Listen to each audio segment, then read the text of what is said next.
I said panda. I'm coming. Ah.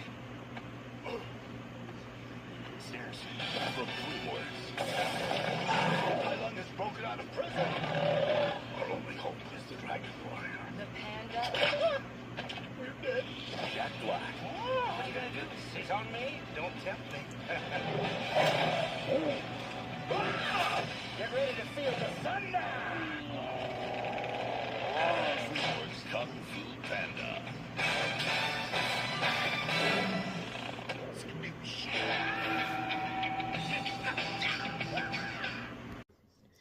Yeah, nowadays we look at Kung Fu Panda as one of DreamWorks' premier franchises, but believe it or not, it's hard to believe there was a time when people heard the idea of Kung Fu Panda starring Jack Black and thought, yeah, this is gonna suck. And believe it or not, that was something that happened back in the day, because Jack Black wasn't the reliable draw that he is nowadays. And DreamWorks, they were still Disney's biggest competitor in terms of the CG animated movies, but everyone looked at the trailers for this and thought it was not going to be that great overall, and then the movie came out, and then it just took everybody completely by surprise by what they saw from it. And it's really hard not to see why, because it is such a good movie. It's set in the version of ancient China populated by anthropomorphic animals, centering on a bumbling giant panda named Po, voiced by Jack Black, who's a kung fu enthusiast living in the Valley of Peace. And when the savage snow leopard Tai Lung, played by Ian McShane, is foretold to escape imprisonment and attack the valley, Po is unwittingly named the Dragon Warrior, a prophesied hero worthy of reading a scroll that has been intended to grant its reader limitless power. And really, the lessons of this movie can really apply to the film success in general here. Like I said before, everyone looked at this and thought that this was not going to play very well. And, of course, in the movie, Jack Black is at first thought to be, accidentally chosen by, what's his name? Come on. Master Oogway. He's chosen by Master Oogway. At first, everyone thinks it's an accident, but, he says there are no accidents. And slowly but surely, as the film progresses, and we learn more about how this really wasn't more of an accident, and how Po was pretty much basically determined to be the Dragon Warrior with everything that he's able to do. Like, there are a lot of good lessons being taught in this movie, too. Like, don't judge a book by its cover. And this is literally the definition of it, don't judge a book by its cover. I like the ideas of the movie's main characters being like the different forms of kung fu. Like you have your mantis, you have your tiger, you have your viper, crane, monkey, all that type of stuff. All voiced by really good actors: Angelina Jolie, Seth Rogen, Lucy Liu, David Cross, Jackie Chan. James Hong playing Po's adopted father is very well done. Even it's really great to see that you don't really question how this person is Po's father, but of course the later movies will later explain it. But for a film like this, this really does a good job of building this world up and getting you prepared for what would eventually is for the future stories that it will eventually tell. I mean, it's basically a one-story film, but it leaves the door open for what they could do with the films going forward. And of course, they would take advantage of that, because this is really one of DreamWorks' best series overall. The Kung Fu Panda series has been great. Of course, the second one's one of my favorite DreamWorks movies of all time. But this is a really good movie, and it really works because of a lot of elements. The comedy is really funny. Jack Black just fits this role so well. The action sequences are a ton of fun to watch. The animation is incredible to look at. I mean, like I said, it gets better as the series goes on, but there's a lot of things to admire about the movie. Ian McShane is very menacing as a villain. You do get with his backstory overall. Like, he was supposed to be the Dragon Warrior, but then, this evil power started getting in within him when, the Master Oogway wouldn't give him the opportunity to do that. And I like the fact that they take these opportunities with the storyline here to build up arcs with these characters within. Like, I love how everybody's kind of like, pushed off to the side about Poe at first, but as they go along and they start to realize that he's more and more capable of doing what he's doing, that they're more behind him. Especially that's something that happens as the series goes on. And it's a really well-made film. It's a very entertaining film that really delivers on everything you asked for. Like I said, the comedy is great, the animation works, the voice acting is top-notch, the action sequences are a ton of fun overall. There's really nothing more I can say about this film that hasn't already been said already. It's a really good movie. It's definitely a very entertaining film. it's well worth it. Kung Fu Panda, the first one, really enjoyable film. I really like it a lot. It still holds up after all these years. So that's Kung Fu Panda, so let's go ahead and move on to the next movie we have here, and that's Adam Sandler in this year's big summer comedy for him, You Don't Mess with the Zohan. On June 6th, he's part special agent. What are you, bionic? No. I only like the girls. Thanks anyways. Part stylist. Have you ever worked with kids before? Oh, man. Stay out of my business, Mustafa. This is not my name. Was that your feet? Adam Sandler. Smell it, now take it. That's for you. You don't mess with a Zohan. Of all the Adam Sandler comedies that he has made with this director, Dennis Dugan, this is one of those ones where you think it'd be absolutely horrible, and yet it's probably one of his best overall movies. I can't believe how well this film has actually held up in the years since I've seen it. But yeah, it's actually a pretty fun movie overall.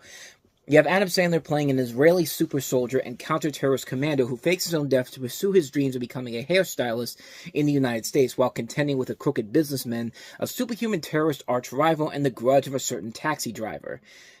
And yeah, this is a movie that is incredibly stupid, but the fun kind of stupid. The fun kind of stupid you expect in a good, fun Adam Sandler comedy like Billy Madison or Happy Gilmore, or even something like A Big Daddy, Mr. Deeds. Like, this is what I think of when I think of a really fun, silly, stupid Adam Sandler comedy. And it really does work. You really do buy that Adam Sandler is playing this character overall. Yeah, he's not the same ethnicity as an Israeli super soldier should be, but it works. It leads to a lot of funny, silly moments all across the board. And you do really buy into his chemistry with Emmanuel Shariki in the film. And I'm glad to see she's getting more leading roles at this point. John Turturro, who basically is one of my favorite actors. I mean, I praise this guy so much for his work. He's great in the movie. Nick Swartzen actually has a fun little role here. So does Lainey Kazan. The role that I thought probably was not going to hold up well over time, but surprisingly works very well, is the crooked businessman. If you've never seen the movie, take a guess on who the crooked businessman is. You think it's going to be one of these seasoned actors that you've seen many times before. Maybe Jack Nicholson, because he worked with Adam Sandler before on Anger Management, or maybe Gene Hackman, or somebody like that. But nope. It's Michael Buffer, let's get ready to rumble! That guy. Michael Buffer actually has a role in this movie, and it's not him playing the Michael Buffer role. It's him trying to play a character, and shocker of all shockers, he actually kind of makes it work. I was really shocked that his role in here actually does kind of work. He actually is a fun villain to watch overall. I mean, he's kind of a lackluster villain, but the fact that it's just Michael Buffer, the guy who's made a living off of, saying 5 words all throughout his life. Like, the fact that he's given more of a role to do in this, I mean, it's pretty hilarious and stupid, but it works. It works to the film's advantage. I mean, the comedy sequences are very stylish and cool. I love this idea that Adam Sandler can do all these crazy things with his body parts, like the thing with his feet and all that. Like that scene in the trailer. That scene surprisingly works very well. It's a very fun comedy. It's a film that knows it's very stupid. It doesn't have to make a whole lot of sense, but as long as it can make you laugh and laugh hard, it works. I mean, that's what you get when you have a script by Robert Smigel and Judd Apatow, 2 great comedy writers in general. I mean, what more can I say, man? This is a really fun movie, man. I had a lot of fun watching this again. It really does hold up. If you go into it with the right mindset, knowing that you're going to get a very stupid, silly comedy, you can have a real good time with it. I know I did. I may be the only person in the world that thinks that, but this is a really funny movie, man. I really enjoyed this one a lot more than I thought I was going to. You Don't Mess with the Zohan. Definitely check that one out. So with that said, let us move on to the last film we have here, and that's John C. Reilly and Sean William Scott starring in the comedy The Promotion. This summer, You're bogus. I'm bogus? Come on! What, are you wearing tap shoes? Sean William Scott, I want to be the primary breadwinner. Female lions do the hunting. I'm not a lion. I'm a guy. John C. Reilly, We're all just out here trying to get some food. Sometimes we bump into each other.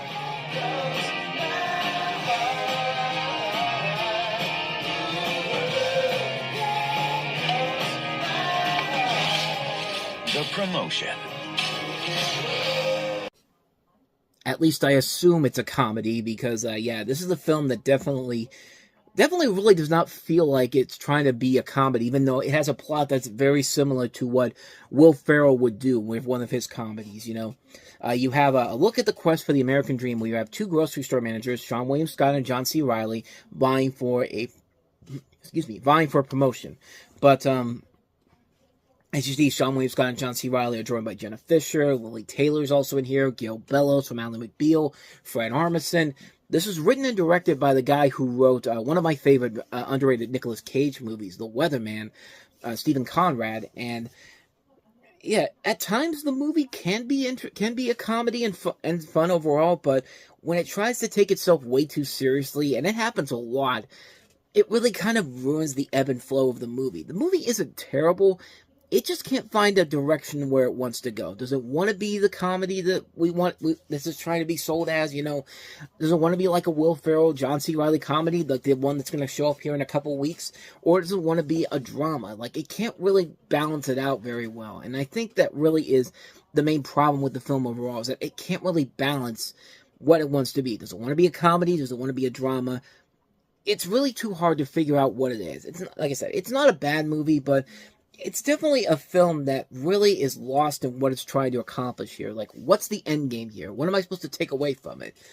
And I just don't... And I mean, it's, like I said, it's not a bad movie, but it's a film that definitely has its priorities out of whack here. It can't really decide where it wants to go. So, very mixed opinion on it. I like it, but at the same time, I wish I would have a balance of which direction they wanted to take it. Does it want to be a dark comedy? Does it want to be a serious film? What does it want to be? And it can't really figure out what it wants to be, so mixed opinion, but I'm leaning more towards saying give it a watch, mostly because of Sean William Scott and John C. Reilly. But other than that, though, I wouldn't rush out to see it if I were you.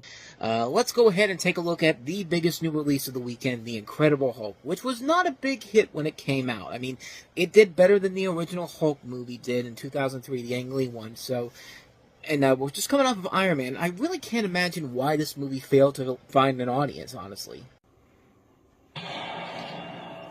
Star, I hear you have an unusual problem. You should talk. Maybe if I can control it, I can use it. The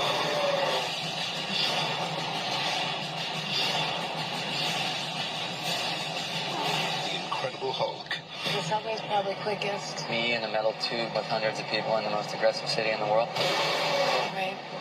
Let's get a cab. Oh, yeah. Basically, they just gave away the biggest post-credit sequence, the big post-credit sequence right there. Like, that was literally a commercial they had when this movie came out, where they literally put that Robert Downey Jr. cameo in the post-credit sequence in there to make you think that, you know, Robert Downey Jr. is a big part of the movie, and no, he really is not. It's just that cameo, and that's it. I mean, yeah, I get it. Iron Man came out 6 weeks ago. It was still making money at the box office, but at the same time, it's just like, why even throw that in there? I mean, the fact that it's a movie with the Incredible Hulk, that should be enough to sell the film on its own.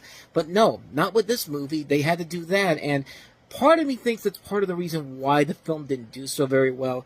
Then again, this is also a film that had a lot of production problems in general. Edward Norton came on board, and he was basically rewriting the script on the set each day, and they kept changing various aspects of the movie, adding dialogue, additional scenes, similar elements to the TV show for the character development, and, you know, he would go uncredited as a screenwriter on here, and that eventually led to him not coming back after this, and of course then being replaced by Mark Ruffalo. Which, I mean, honestly, yeah, it definitely worked out in the film's in the Hulk's best interest, because Mark Ruffalo's Hulk has turned out to be a pretty good character overall. But what about this movie here? Does the movie work as a whole? Well, let's talk about it. Depicting the events after the Gamma Bomb, The Incredible Hulk tells the story of Bruce Banner, played here by Edward Norton, who seeks a cure to his unique condition, which causes him to turn into a giant green monster under emotional stress. Whilst on the run from military, which seeks his capture, Banner comes close to a cure, but all is lost when a new creature emerges, the Abomination, who's played by Tim Roth. And right off the bat, the movie helps to redeem the Hulk to his badassness. And I remember seeing this the first time and thinking, yeah, fuck that last Hulk movie. This is the Hulk we've been waiting for. With this movie, we get everything we want to see from a Hulk movie. You get a mix of the badass Hulk kicking ass and taking down the bad guys, while also throwing in a very good dramatic story that was actually necessary to tell the story. the problem with Ang Lee's Hulk film was that he went too art house with it. He wasn't the right guy to direct that movie. I mean, we're seeing a lot of those problems nowadays with a movie where, you know, you get a big blockbuster and then somebody comes in and says, "Hey, let's bring in this small independent filmmaker who just made a film that just got a lot of awards recognition. Let's bring him into this, and clearly he'll know what to do." That doesn't always work all the time, and Marvel's been notorious as of late for doing that with Eternals, and just recently with Captain America: Brave New World. One of the other examples is Twisters, where they brought in the director of Minari to direct that movie, and that film didn't turn out very well. This time around, they got a guy in Louis Leterrier who's directed more action movies. He did the Transporter movies, and you know, he's much more in line with how to make this work in general here. And I think this one manages to bridge the gap between the problems of the Ang Lee Hulk movie and just makes it stand out on its own because of the way they balance the action and the dramatic moments. You can have the emotional moments where the story takes over and you have characters talking about their problems, while you can also have the badass action sequences. And I think this film does a very good job of handling that. I think the casting overall is great. Edward Norton would have made a really good Bruce Banner overall if they had kept him around and he got what he wanted. I think Liv Tyler does a pretty good job as Betty Ross. William Hurt's really good as General Ross. I mean, this was a really good actor who played him. Unfortunately, he's no longer with us. And I mean, yeah, I liked Harrison Ford in what he brought to the table with Ross in the recent Captain America movie. And Sam Elliott was one of the few things about the original Hulk movie that I thought was actually working. And Tim Roth makes a pretty good Abomination in here. I think he's a lot of fun in here. The effects overall are very good. You got the final 26 minutes of this action sequences, which is one of the most epic action-packed climaxes you'll ever see. Every bit of it is action-packed. It has a lot of great effect shots. I mean, the scene where Hulk is just taking these two police cars and turning them into boxing gloves, I mean, that's easily the most memorable moment of the entire movie to me. That was a great moment right there. And like I said, it has a lot of good dramatic set pieces, too, such as the scene where Hulk is protecting Betty from the lightning in the woods. Like, that's a really good, effective scene, beautifully crafted, and the quieter moments of the film are very well done. It's a very good character story, too, about, you know, this guy who's trying to cure his problems here. And I think this film did a very good job of doing the best they could to bring the Hulk back to form following the disappointment of the Ang Lee film. There's a lot of good action, visuals, drama, comedy, and just all the things you need to make a good Hulk movie. And for the time, it was very good. And I think it still holds up very well to this day.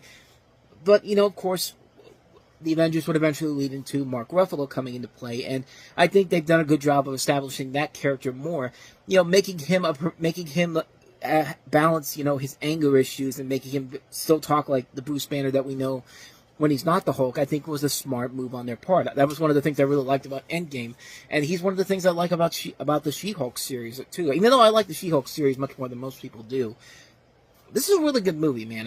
I still really enjoy this one a lot, and yeah, it didn't do the money that they thought that Iron Man was doing, but, you know, it was very hard to have that same Iron Man type of feel when the movie was literally coming 6 weeks after Iron Man came out, and I think that move to put Robert Downey Jr.'s post-credit sequence in the trailers was a last-minute ditched effort by Universal to try to save the film.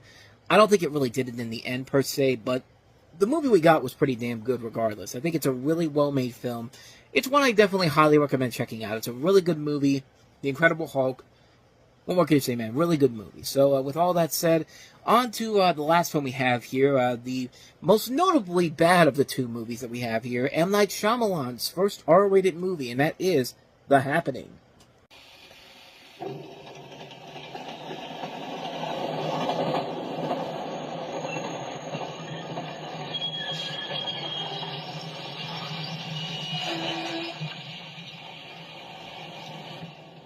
Were we supposed to stop here? What's going on? You can't just leave us here. Sir, we lost contact. With whom? Everyone.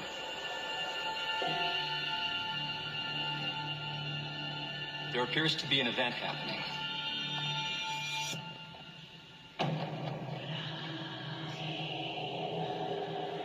It's some kind of attack.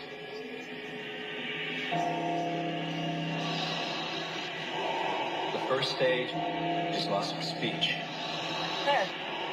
Where? The second stage is physical disorientation. The third stage is fatal.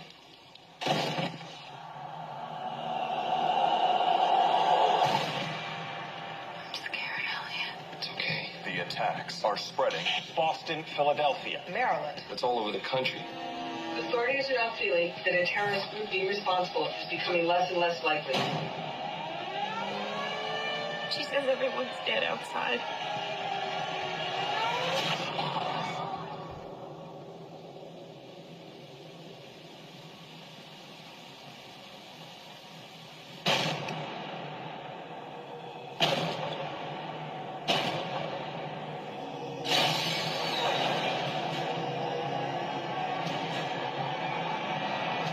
Run.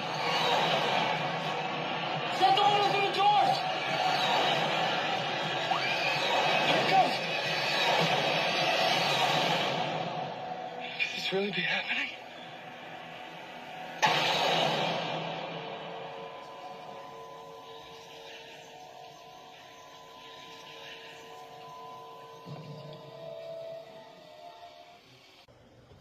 Man, that trailer is absolutely a complete effing lie. And, by the way, I know I'm saying it's M. Night Shyamalan's first rated R movie, and I'm not just saying it because I'm saying it.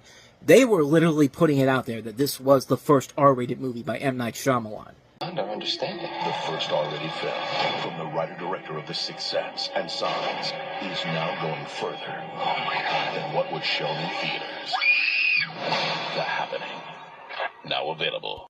So yeah, it's not just me saying this. That's how they sold this movie. And, yeah, you try to sell it that way, and yeah, it still didn't help this movie in the long run. This is a terrible movie. And it revolves around an inexplicable natural disaster causing mass suicides. What is it? We never know. All we know is that it's a airborne neurotoxin, and how are you supposed to defend yourself from this? I have no idea. I don't even think the movie has an idea of what this thing is that's happening all around. It's just like people start randomly killing each other for reasons that are beyond anyone's consideration. I mean, this movie is an abysmally put together movie, and some people can see it as a B movie. Some people can say it's a so bad it's good movie. I can't do it, man. Like, this is a mess. This is an ungodly mess of a film that is trying to take itself way too seriously for something so ridiculous and so stupid. Like, M. Night Shyamalan can make that work. I think his later movies have definitely proven that he can take that formula and make it work. Trap, I thought, was a good so bad it's good movie. You know, Old was another good one. Knock at the Cabin. What was the other one he did? Not The Visit. I thought there was another one he did that was so bad it's good, but yeah, like Old, Knock at the Cabin, Trap, those are what I think of good, so bad it's good movies from M. Night Shyamalan. This is a movie that just feels like there's just nothing there. Like, they literally, nothing about this movie makes any sense whatsoever. Everybody in this movie is so overacting their ass off, and it just makes people come off looking terrible. Like, I remember watching this for the first time and thinking, oh my God, this movie felt like is like Zooey Deschanel. I love Zooey Deschanel. I think Zooey Deschanel is a charming actress. She's very wonderful to watch. She can be funny. She can be a lot of things. I mean, she was great in Elf. She's great on New Girl. In here, she's literally a deer in headlights. She has one look throughout the entire movie, and that's dead silence. Like, it literally looks like this. That's literally her in this movie. She literally has nothing to do in this movie except look like a deer in headlights, and that's it.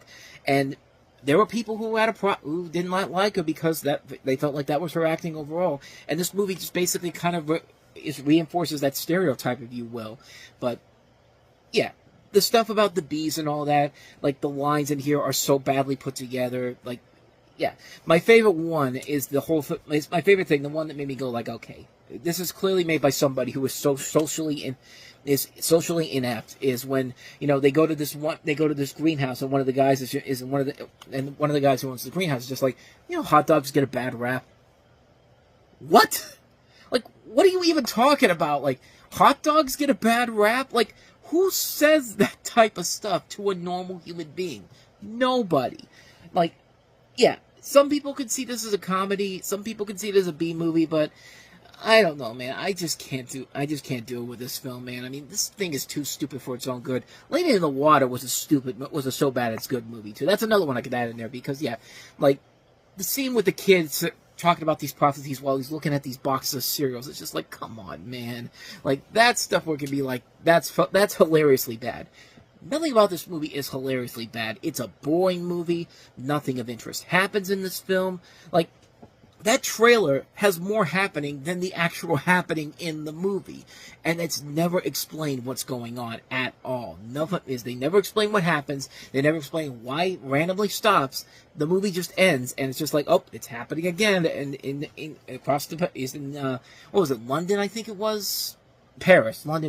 Paris, both in the same general area. But at the same time, it's just like, what's the point? What am I supposed to take away from this movie at all? Like, nothing happens in this movie. And, yeah, I get it. There's going to be people that will like this as a so bad it's good movie, but I just can't do it, man. I have no intentions on ever watching this again. It's that bad of a movie. It's a waste of so many good, talented people. Mark Wahlberg, John Leguizamo.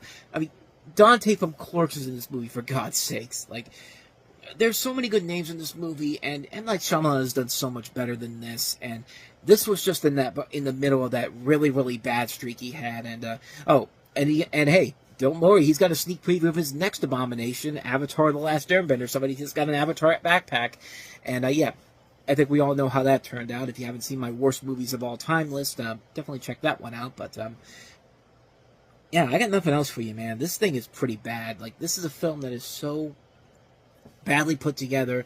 It really felt like an M. Night Shyamalan that was just on fumes at this point. Like, his career was pretty much over and done with this film. I mean, this was a stretch where, yeah, anything he was doing it between 2004 and 2015, it just felt like he was on fumes and just had no idea what direction to take his career. And then he found it again with The Visit, and that film turned out very well. He then followed it with Split, Glass, Old, Knock at the Cabin, Trap. I mean, he's back in form again in terms of making entertaining films, but this was just nothing was happening in this movie, no pun intended. Like, yeah, this is a bad movie. This is a terrible, terrible film. Avoid it like the plague. Or what am I going to tell you to do? If you think it's a fun B movie, have at it. It's a so bad it's good movie for you. I wish I could be in that same category with you folks out there, but I just don't see it. So yeah, a hard skip on The Happening for me personally.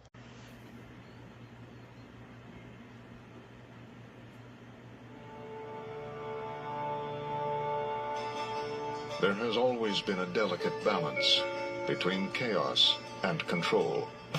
Now, with that balance threatened, it's time to turn to one man.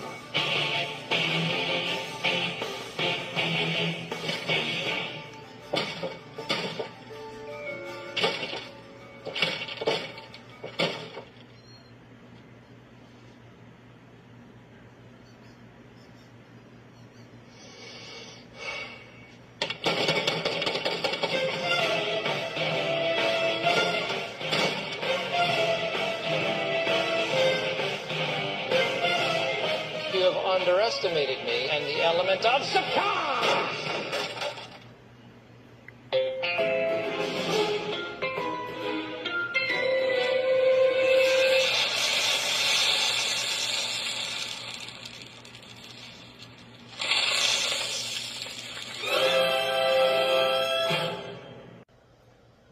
I mean, pretty much it's straight for the television series, which of course led to Don Adams becoming the success that he was, created by Mel Brooks and Buck Henry. And in this one, you have Maxwell Smart, played by Steve Carell, who dreams of becoming a real field agent and a better spy. And of course, he has Agent 99, played by Anne Hathaway, the Chief, played by Alan Arkin, the Leader of Chaos, played by Terrence Stamp. You see Dwayne Johnson there, Ken Davitan from Borat, in one of his movies that came out after Borat did. I guess they were trying to set him up to be the next big comedy star, and I think he actually kind of disappeared after this, if I'm not mistaken. But also James Caan is in this movie too. Directed by Peter Siegel, who I've talked about him before on many, many occasions. He's that really good comfort food comedy director. When I need a good comedy that doesn't need to be smart or clever, he makes it work. I mean, this is the guy that did The Naked Gun 33 1/3. He did My Fellow Americans. He did Nutty Professor to the Clumps. What was the one he did? What was the most recent one he did? The Longest Yard, 50 First Dates, Anger Management. Yeah, he did all those movies. I could have sworn I thought he didn't do another one, but But once again, he delivers a very good comfort food comedy. And for Steve Carell, he really needed this after a year before where Evan Almighty was this big summer blockbuster that was supposed to come out and be the next big thing, and it just failed miserably. This one was a much bigger success for him. It was only made for $80 million, and it made $230 million worldwide. And the movie just works. It's a really funny movie. Steve Carell is just pitch perfectly casted as Maxwell Smart. He has nice chemistry with Anne Hathaway. Alan Arkin's really good as the Chief. Terrence Stamp is really good playing the leader of Chaos. There's only one weak link to the movie, and that is surprisingly Dwayne Johnson. Even though his role here is perfectly fine, it leads into a problem I'm going to get into in a little bit here. But the movie overall is really funny. It's a really clever movie, a really slick film that delivers a nice modern remake of the original series. Everything's been modernized for the 21st century, but it never steers away from what the purpose of the show was all about. It never steers away from that, and it's definitely one of the better TV series adaptations overall.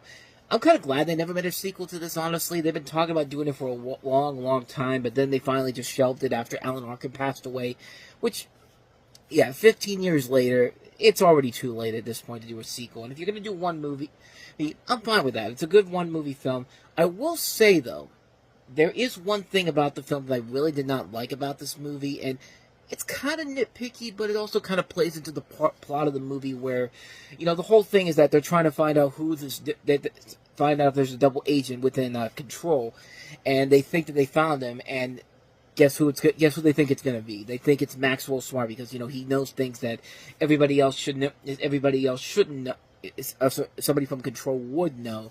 And I know we got to do that here, but here it's played out as you think it's going to be. It's a thing where it's just like a big misunderstanding, and that's one of those cliches I really don't like.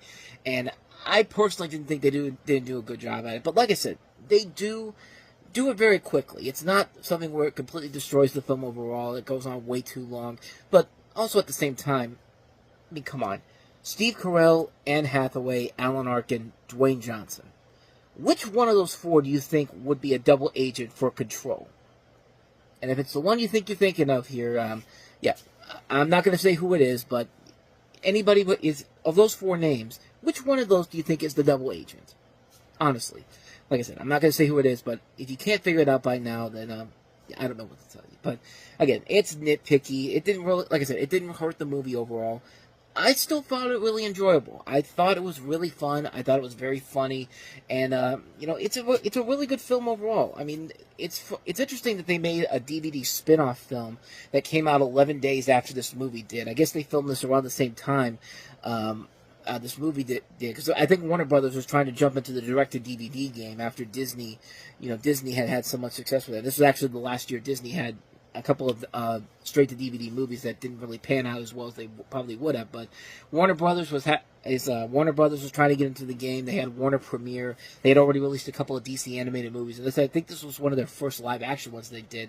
I'll delve more into that at the end of the year when we take a look at the leftover films. Get Smart's Bruce and Lloyd Out of Control, which features the two tech guys, Masayoka from Heroes and Nate Torrance, but we'll talk about that one at the end of the year. That's also a pretty good one, too. But overall, like I said, it delivers on what you expect from a Get Smart movie. It's a very good film. It's definitely one of the better TV adaptations overall. I had a good time with it. I still think it holds up very well after all these years. It's a good movie. I really like it. So with that said, let's go ahead and move on to the other comedy that came out this weekend, the one that did not do very well, and for obvious reasons, and the one that, confession time, when I came out of this movie is for the first time, I didn't hate it. I thought it was actually kind of fun, and I felt that way for at least the next 24 hours. And then as time went on and I realized what had gone on in the movie and thought back on it, and I thought to myself, what the hell was I thinking when I said I liked The Love Guru?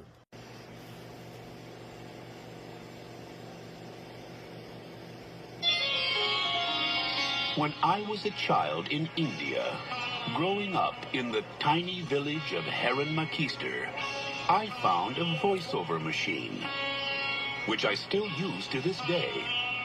Oh, hard. I am His Holiness, the Guru Pitkas. On June 20th, the world's greatest authority on relationships is coming here. So, Guru, enlighten us. Fate is a joke. And as I once read on a wall in a truck stop bathroom, the joke is in your hands. Oh my God, I just got that. He was an American raised in India. Why do you want to join the Tagin Maipuda ashram? So girls will like me. Then I will like myself. Who has learned the ways of love. If you follow my method, you'll get your wife back. From Paramount Pictures and Spyglass Entertainment, you can doubt his methods. Guru, please, what is your plan? Hey! You hurt me! Okay. But you can't argue with his results. Damn. Looks like he's smuggling a schnauzer. Comedy. I'm amazed that I thought that this was a good movie after I came out of it. No joke. What I said at the beginning there was 100% true. I did not come out of this movie hating it at first. It literally took me a day, and after I saw the movie, I was at the mall when Boscov's was there, and I was thinking about this movie again. I'm thinking to myself, why did I give this movie a decent review? Why did I like this movie? Why did I come out of this movie thinking I was liking it? Yeah, and you can see why from that trailer alone. But in the film, you have Mike Myers playing Pitka, a guru who is tasked with revitalizing the Toronto Maple Leafs hockey team. The team have been plagued with losses, and their star player suffers a marital tragedy that throws him off his game. In order for Pitka to become the next Deepak Chopra, he must help them actualize their potential to win the Stanley Cup. That's the movie. That's what they think this is entertainment, and yeah, this movie is fucking awful. I mean, I don't think I need to tell you why this movie is bad, but let's go back to that trailer again, and you can just see from the trailer alone everything that's wrong with this movie. Like, the pointless comedy, the terrible comedy, the really bad CG on young Mike Myers there, the fact that Vern Troyer plays the coach of the hockey team, and his office is a literal miniature. Just like, why? I get it. Mini-Me is the hockey coach, but that does not mean you have to make the room miniature. I mean, Justin Timberlake is terrible in this movie. He's given bad comedy. Everybody's given bad comedy to do. Jessica Alba is the love interest. I mean, Jessica Alba, good lord, talk about a way to kill your career within a span of a few years. I mean, Fantastic Four, Rise of the Silver Surfer, Good Luck Chuck, Awake, The Eye, and now The Love Guru. And this isn't even the bottom of the barrel for her. We still have yet to get to Little Fockers in a couple of years, but, like, everything that you can think of that's wrong with this movie is wrong with this movie. Mike Myers can be very funny. He's proved it in the past. He's great as Wayne from Wayne's World. He's great as Shrek. He's great as Austin Powers. Here, it's like the Cat in the Hat, but worse. Everything you could say about this movie is just absolutely horrible. The whole idea of this movie is that this guy is supposed to be the ultimate love guru who knows about the art of love, but there's literally a scene where the guy he's trying to help is literally telling him, how can you be a love guru if you've never fallen in love before? And it's just like, exactly, that's a good point. Like, what are you even doing? Like, it would be like me saying, I'm the greatest film critic in the world. I don't care, nobody's ever said that to me about that, but I'm just giving it my own self-proclamation, because that's what he does with this. He self-proclaims himself to be the greatest guru in the world, and the whole thing is just like, I need to become the next Deepak Chopra. It's just like, dude, you've already surpassed Deepak Chopra in the way that you overhype your sessions. In the beginning of the movie, there's a whole section where you have all these different cameos from all these different actors in here. Jessica Simpson, Val Kilmer, Mariska Hargitay, who they use as a faux Hindu greeting, and usually if that's a running gag, you save it towards the very end of the movie, and then she shows up. But no, she shows up within the first 20 minutes of this movie. This movie clearly does not give a fuck at all. I mean, and John Oliver's in this movie. John Oliver, man, like, the guy can be really hilarious. He's everything that we need right now in this world with Last Week Tonight. But good Lord, man.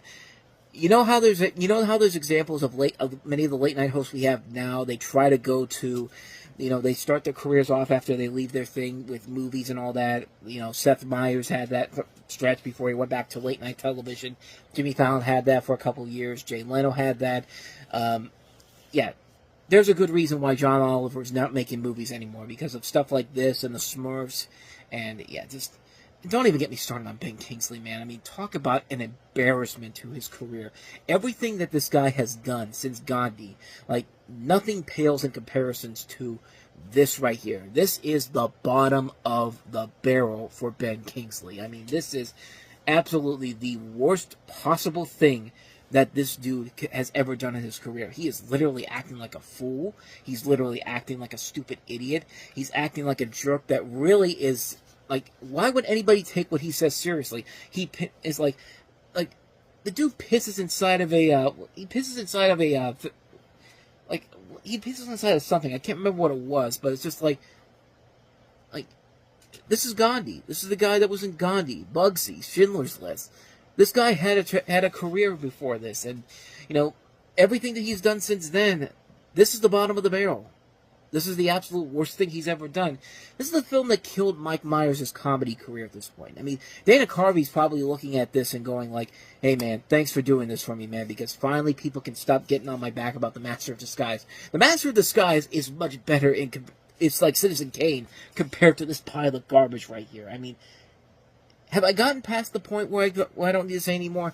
I'll say this. If you're even going to think about watching this movie again, the moment the movie really just comes to the screeching halt that it does is when, in the final scenes of the movie, where the Toronto Maple Leafs have somehow made the Stanley Cup, which, BS right there, because have you seen how bad the Toronto Maple Leafs are? Have you seen how cursed they are? I mean, this is a team that literally got beat once by a Zamboni driver that played for the other team when their other goalie was out, and he beat the Toronto Maple Leafs on his own. He works for the Toronto Maple Leafs, and this movie says, no, we're that close to a Stanley Cup. Like, get out of here. But the point I'm trying to make here is that during the last bit of scenes in the hockey thing, what's Pitt's plan to save the day and get Romany Malco's confidence back up? Have two elephants banging in the middle of a hockey arena. That's it. Why is this working? They won't tell you. Why is this something that needs to happen? They're not going to tell you. They think it's funny, and no, it's not funny. It's the bottom of it's the bottom of the barrel.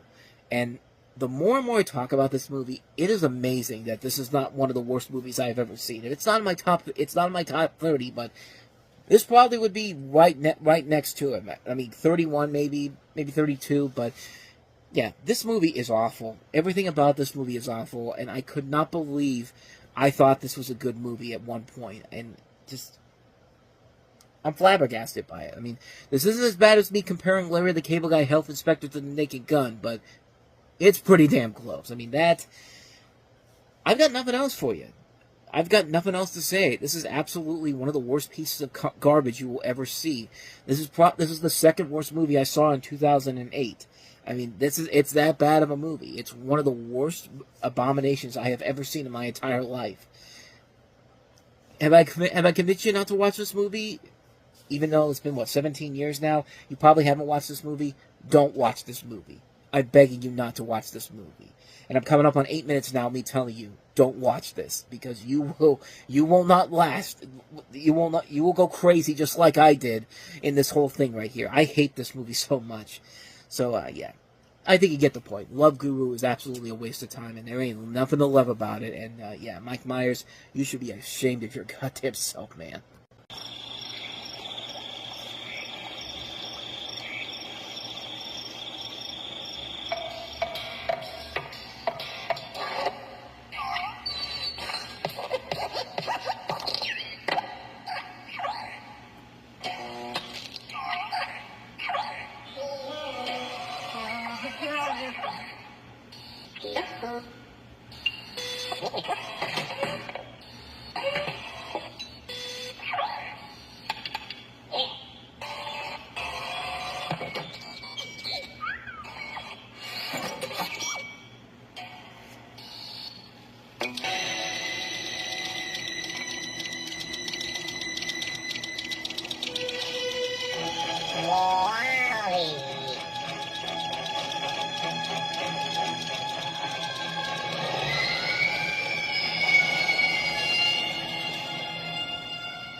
As you see, I had to cut the trailer down because that trailer uses the music from Brazil, of course. And you know, as much as I want to use, even though that was my introduction to that music in particular, I'm not risking copyright claims. But who knows? I'm still probably going to get it anyway. But you get the gist of the idea from the trailer if you've seen it in full. You've got a story about a solitary robot named Wall-E who's on a future uninhabited, deserted Earth in 2805.